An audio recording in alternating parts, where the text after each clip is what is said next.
La Navidad de 2007 fue un acontecimiento que siempre ha quedado grabado en mi mente y, ahora, siempre lo estará.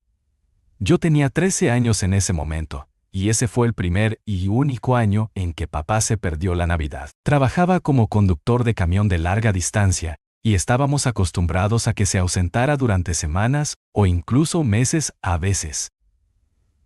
Sin embargo, siempre se aseguraba de estar en casa para nuestros cumpleaños y Navidad, pero ese año fue diferente.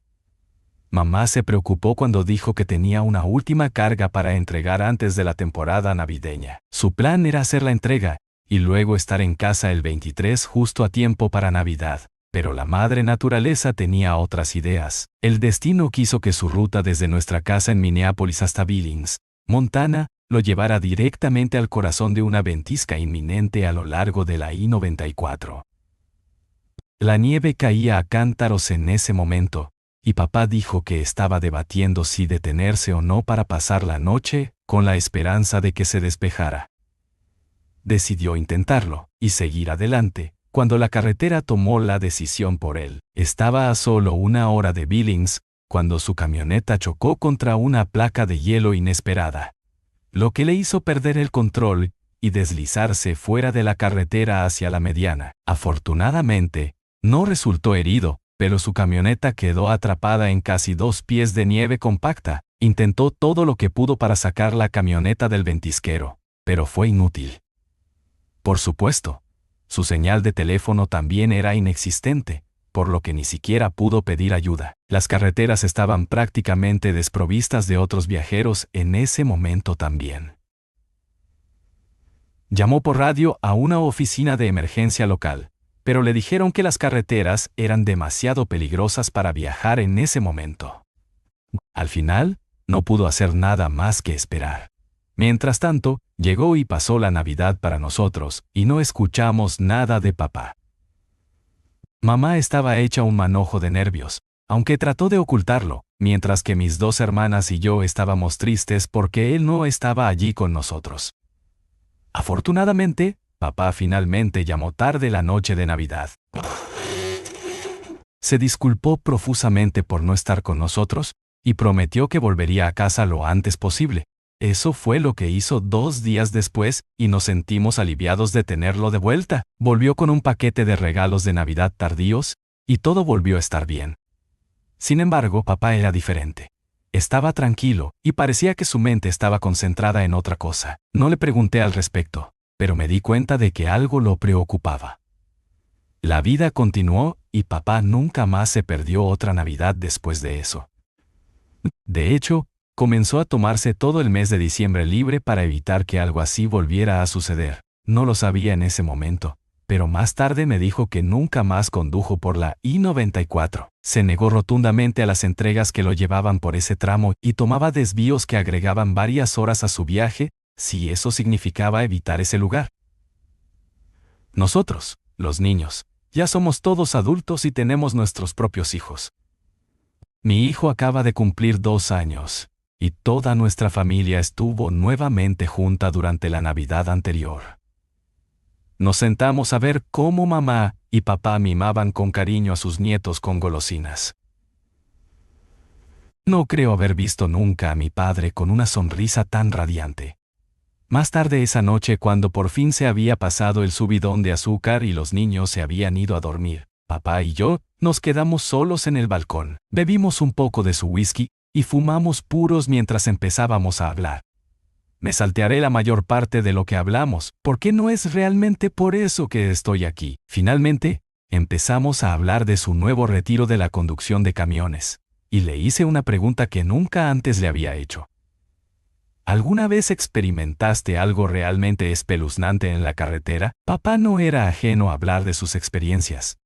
Tenía historias infames de cómo lo asaltaron adictos al crack en Atlanta, de cómo atropelló a una vaca en Nebraska, y de las cosas que vio mientras conducía por Ferguson, unos años atrás durante los disturbios civiles. Nunca tuvo reparos en contarlas, pero esta vez se detuvo. Hizo girar el whisky en su vaso por un momento, como si estuviera debatiendo en silencio si quería decírmelo. Supongo que es mejor que te lo diga ahora. Bebió el resto de su bebida y juntó las manos frente a él. ¿Recuerdas el año que me perdí la Navidad? A estas alturas casi me había olvidado por completo de eso, pero cuando dijo eso, un torrente de recuerdos volvió en espiral. Sí, mamá estaba enojada, respondí. Sí, casi volqué mi camioneta esa noche. Irónicamente, ese ventisquero probablemente me salvó la vida tanto como me arruinó. Luego hizo una pausa y rompió el contacto visual mientras reflexionaba sobre sus palabras.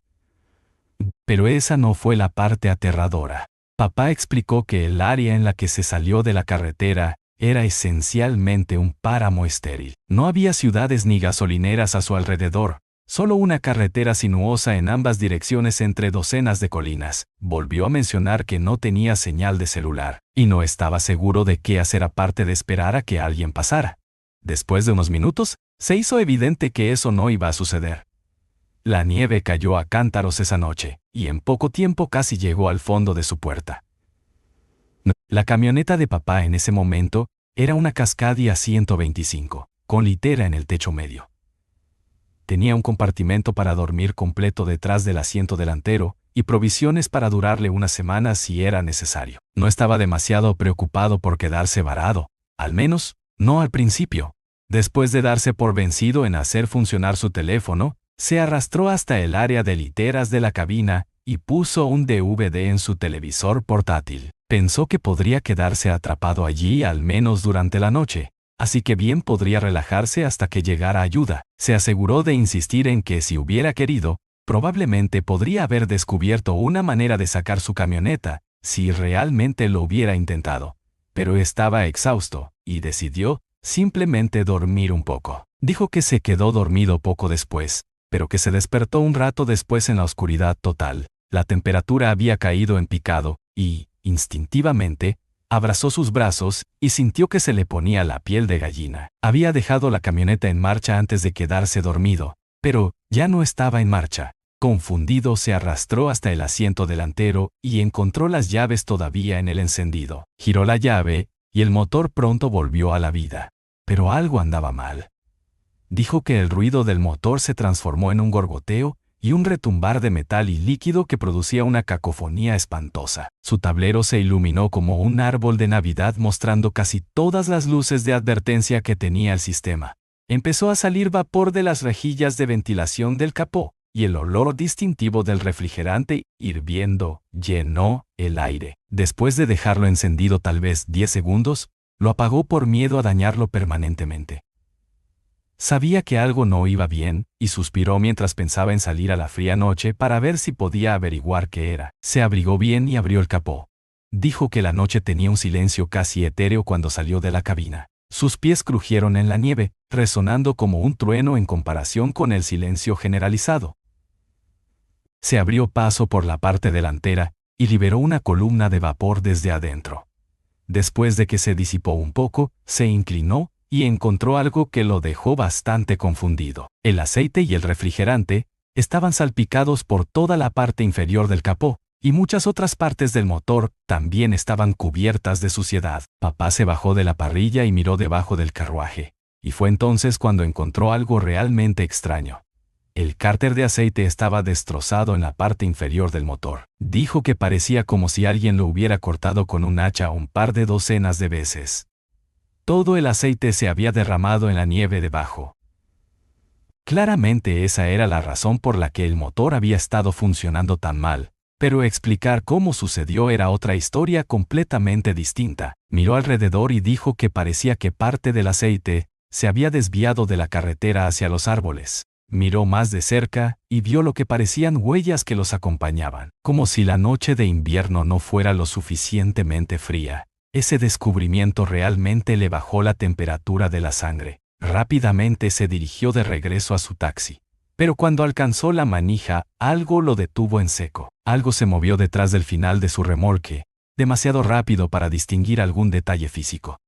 Se movió sobre dos patas y claramente no era un animal. Papá simplemente se congeló. Sus instintos de lucha o huida parecieron estancarse dentro de él. Pensó en gritar, pero dijo que no parecía una buena idea. Después de unos segundos de silencio, corrió como un loco hacia su taxi y cerró las puertas detrás de él. Después de agarrar la pistola de debajo de su asiento, saltó a la parte trasera con el corazón acelerado. Se colocó en un lugar desde el que podía mirar por los espejos laterales, pero no vio señales de quién estaba detrás del remolque. La radio también estaba apagada y, después de intentar en vano hacerla funcionar, se sentó. No tenía ningún sentido para él. Incluso si el motor no arrancaba, las baterías deberían haber tenido suficiente carga de reserva para alimentar la radio durante un rato. Intentó llamar a su teléfono móvil también, y aunque logró que sonara un par de veces, siempre se cortaba. Pasaron las horas y no pasó gran cosa. Se quedó dormido una o dos veces, pero hizo lo posible por mantenerse despierto y esperar a que saliera el sol. Supuso que el paso en sí estaba cerrado, pero esperaba que alguien hubiera pasado por allí. Algún tiempo después, escuchó un ruido que emanaba del exterior. Comenzó como un golpe leve seguido de otro, luego otro y otro. Los sonidos se hicieron cada vez más fuertes, y el corazón se le atascó en la garganta a medida que se acercaba. Alguien estaba en su remolque y no sabía qué hacer al respecto. Agarró con fuerza su pistola y apuntó hacia el techo. Justo cuando estaba seguro de que la persona estaba a punto de llegar a la casa rodante, se dio cuenta de que no había nadie allí. El sonido del taxi se detuvo. Esperó allí, con la pistola temblando en la mano a que salieran, pero nunca lo hicieron. Los minutos se convirtieron en horas y nunca volvió a oír otro sonido procedente del techo. Dijo que después de un rato ya ni siquiera estaba seguro de haber oído algo al principio. Finalmente, bajó la guardia y la somnolencia se apoderó de él. No sabe si la siguiente parte está relacionada, pero nunca le había pasado nada parecido. Así que pensé que también lo incluiría. Soñó mientras dormía allí, pero no fue un sueño normal. Dijo que recuerda haber caminado por un bosque oscuro y haberlo visto todo con increíble detalle. Estaba completamente lúcido, y dice que hasta el día de hoy, casi 30 años después, fue el sueño más increíblemente realista que ha tenido. Incluso al mirarlo en retrospectiva, dice que se sintió tan real que le resulta difícil distinguirlo de la realidad. Parecía realmente perturbado cuando me lo contó también. El bosque por el que caminaba tenía árboles enormes que parecían de cientos de pies de altura. Sus bases estaban rodeadas de raíces retorcidas que brotaban del suelo y se retorcían por todas partes como los tentáculos del kraken. Tuvo que agacharse y esquivarlas mientras avanzaba, yendo más lejos pero sin saber por qué. Mientras avanzaba, comenzó a escuchar un ruido como el tic-tac de un reloj. Se hizo más fuerte a medida que avanzaba. Luego, por supuesto, encontró la fuente, un gran reloj de pie que marcaba el tiempo en medio del manojo de raíces. Se detuvo y lo miró fijamente por un momento mientras marcaba el tiempo. El tono del reloj reverberaba, pero comenzó a disminuir. En unos momentos comenzó a marcar mucho más lento, y el reloj mismo comenzó a derretirse. De repente, vio cosas que emergían en la distancia detrás de los árboles, horribles criaturas retorcidas como los engendros del infierno. Los sonidos de cacareos y gruñidos se arremolinaron a su alrededor, y comenzó a correr. Pat saltó y se atravesó las raíces, pero no llegó muy lejos. Algo lo golpeó con fuerza por detrás y lo tiró al suelo. Luego se despertó jadeando pesadamente y con un sudor frío que le inundaba todo el cuerpo. Se sentó a toda prisa, al borde del pánico. Su corazón latía tan rápido y fuerte que le dolía. Se tomó un momento para recomponerse y el inmenso alivio que lo invadió fue puro alivio. Pero no duró. Algo se movió en su ventana y sus ojos se levantaron de golpe. Allí vio el rostro que lo miraba. Se quedó paralizado, rígido como un cadáver y frío como un glaciar. El tiempo pareció detenerse entonces, pero finalmente encontró la fuerza para levantar su pistola. Disparó sin siquiera pensarlo. Un fuerte estallido resonó y el destello de la boca del cañón lo desorientó momentáneamente. Miró hacia arriba y vio un agujero de bala en la ventana y ninguna señal del rostro. Después de esperar allí unos momentos, se aventuró al asiento del conductor y miró hacia afuera. Pero no había nada allí. No había señales de que esa cosa hubiera estado allí. No tenía sentido para él, ya que estaba seguro de haberla visto. Lo que tenía aún menos sentido Era el hecho de que su teléfono marcaba que eran solo las 12:13 am. La última vez que recordaba haber revisado su teléfono, marcaba las 12:08 am, y jura sobre todo que tuvo que haber pasado al menos una hora antes de que se quedara dormido. En este punto de su historia, tuve que preguntarme si me estaba tomando el pelo. Mi padre es un poco bromista, sin duda, pero nunca antes había tejido una historia tan elaborada como esta. Luego pasó un tiempo mirando por las ventanas y asegurándose de que no hubiera nadie más alrededor. Casi pensó que debería dejar su camioneta y comenzar a caminar de regreso a la ciudad, pero obviamente esa era una idea increíblemente peligrosa que probablemente lo hubiera matado. Se quedó mirando su teléfono durante un buen rato, viendo cómo los minutos pasaban lentamente, demasiado lentamente. Juró que el tiempo no funcionaba como de costumbre. Varias veces contó en voz alta hasta 60, intentando aproximarse a un minuto, pero el minuto no cambiaba en consecuencia. Al final siguió contando hacia arriba y descubrió que el minuto finalmente cambió cuando llegó a 386. Se podría pensar que, después de todos estos descubrimientos preocupantes, el sueño habría sido lo último que quería, pero no fue suficiente para evitarlo. Que no cuenta parece una indiana a permisimenta ciencia. Caterina, hace lo lento en tenemos que lo mando. Dijo que trató de resistirse con firmeza al impulso, pero la somnolencia que lo invadió fue imposible de combatir.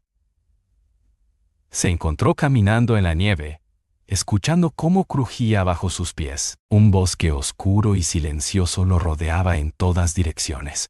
Era robótico, como si su cuerpo actuara por voluntad propia mientras su mente vagaba en la calma. Apenas podía ver hacia dónde iba, pero no parecía importar. De repente se detuvo y pareció volver a la realidad. Miró a un lado y a otro. Un repentino terror se apoderó de él. ¿Dónde estaba? ¿Por qué estaba fuera de su camioneta?, se preguntó. Se dio la vuelta, pero ni siquiera podía ver el camino detrás de él. El frío lo invadió y entonces lo vio. Más allá, en el bosque, un rostro familiar lo miró, pálido, demacrado e inhumano. Se arrastraba a 4 patas, brillando y moviéndose de un lado a otro. Mi padre se volvió hacia él. Dio la vuelta y corrió como un loco. Las ramas de los árboles le golpeaban mientras huía medio ciego de la cosa en el bosque. Nada le parecía familiar, y siguió corriendo sin rumbo por el bosque, mirando hacia atrás periódicamente para ver si la cosa lo seguía. Nunca la vio ni la escuchó, pero sabía que estaba allí. Finalmente, olió el leve olor a humo que flotaba en el aire. La siguió, oyó una conmoción detrás de él, y pronto se encontró con un pequeño claro. En el centro había una cabaña de troncos con humo saliendo de la chimenea. Al no ver otra opción, corrió hacia ella y llamó a la puerta. Detrás de él podía escuchar sonidos extraños que venían del bosque, y afortunadamente, la puerta se abrió unos segundos después. ¿Quién eres? ¿Qué quieres?, llamó la voz de un hombre mayor desde adentro. Papá se giró y vio el cañón de una escopeta apuntando a su pecho. Lentamente levantó las manos para transmitir que no pretendía amenazarlo. «No, por favor, señor, ay», dijo, y se detuvo porque pensó que, sin duda, ese hombre iba a pensar que era un lunático, pero lo dijo de todos modos. «Hay algo ahí fuera». La mirada furiosa del hombre se transformó en una mirada intrigante. Luego miró más allá de mi padre y hacia el bosque, con los ojos abiertos de repente. De repente, retrocedió, todavía apuntando con la escopeta y a mi padre mientras le hacía señas para que entrara. Le señaló una silla en la esquina. Mi padre obedeció y se sentó mientras el hombre cerraba detrás de él. Esperó allí un par de segundos, pero aparentemente no escuchó nada preocupante. «¿Qué estás haciendo aquí?». Mi padre le contó lo que había pasado con su camioneta y la tormenta de nieve. Luego le contó los extraños sucesos que habían sucedido más tarde y que culminaron con él caminando dormido por el bosque. El hombre suspiró y finalmente bajó la escopeta. Le trajo un poco de agua a mi padre y se sentó frente a él. «Hay muchas cosas raras en estos bosques». Papá hizo una pausa mientras esperaba que el hombre continuara. El hombre se presentó formalmente como Duncan y dijo que su familia había sido dueña de esa parcela de tierra durante casi 100 años. Dijo que perdió la cuenta de cuántos grupos de búsqueda habían pasado a lo largo de los años, así como buscadores de emociones, cazadores de fantasmas y, en general, gente extraña. Vi una cara. Finalmente le confesó papá. Duncan lo miró con curiosidad. ¿Qué tipo de cara? Papá la describió de manera muy similar a lo que había hecho antes, y Duncan simplemente negó con la cabeza. Bueno, esa es nueva. Entonces soltó una risa sarcástica. Escuchas todo tipo de historias, ovnis, pie grande, sectas, pero ninguna de ellas puede proporcionar pruebas. ¿Entonces no crees en nada de eso?, preguntó mi padre.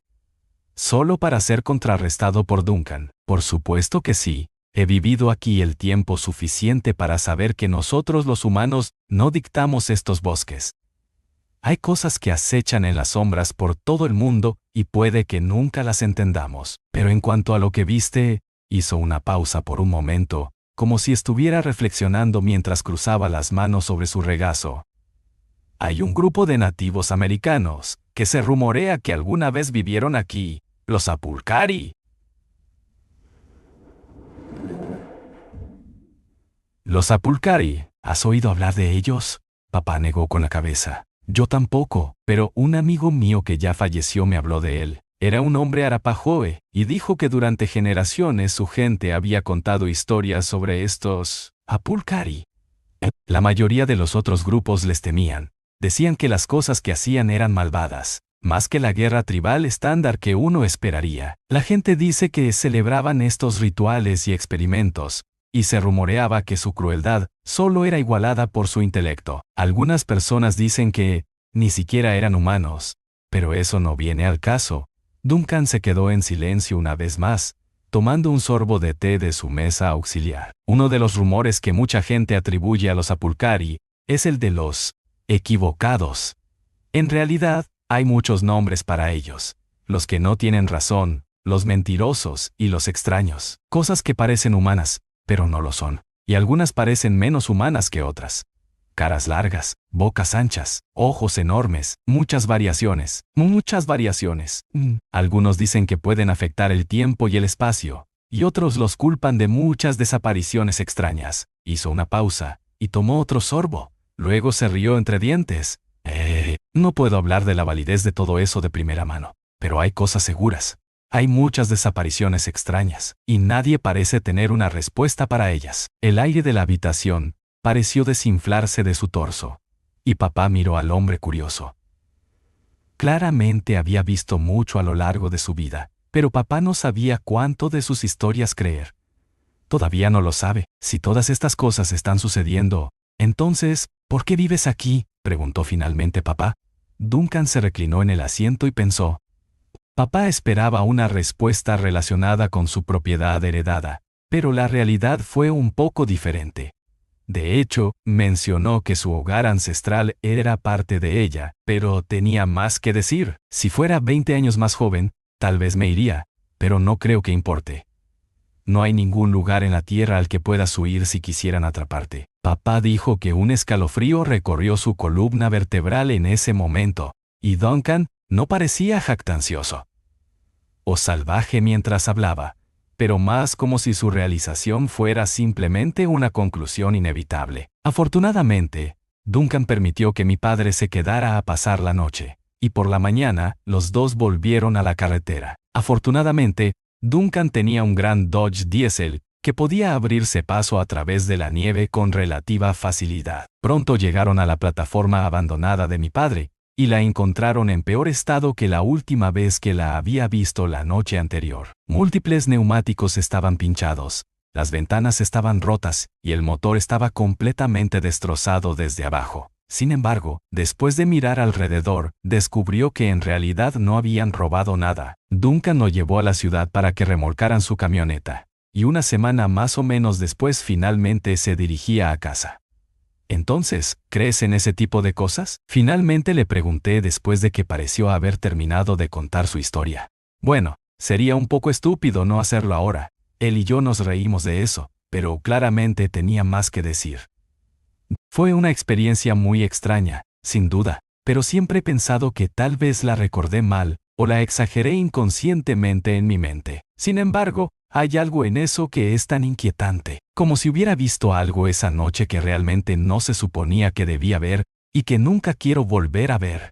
Se quedó sentado allí un momento en silencio, y pensé que era mejor no hacerle más preguntas. Finalmente me dijo que entre el momento en que chocó su camioneta y el momento en que finalmente llegó a la ciudad con Duncan, habían pasado 3 días enteros. Todavía no sabe cómo explicar eso, y aparentemente Duncan tampoco. Hay muchas preguntas sin respuesta sobre esto que tal vez nunca obtenga la respuesta ahora. Se mantuvo en contacto con Duncan a lo largo de los años, pero lamentablemente falleció en 2019. Amo a mi padre, y es desconcertante verlo así, confundido y aterrorizado. No puedo dar fe por completo de la validez de su historia, pero le creo. Estoy seguro de que para muchos de los que lean esto, no serán más que palabras escritas en un papel, o tal vez una historia ficticia que los entretuvo durante unos minutos, pero para mí es una posibilidad horrible, como mínimo. Si alguien tiene alguna experiencia o teoría de este tipo, no dude en compartirla. Sea como sea, no me verán cerca de la I-94 en Billings en un futuro próximo.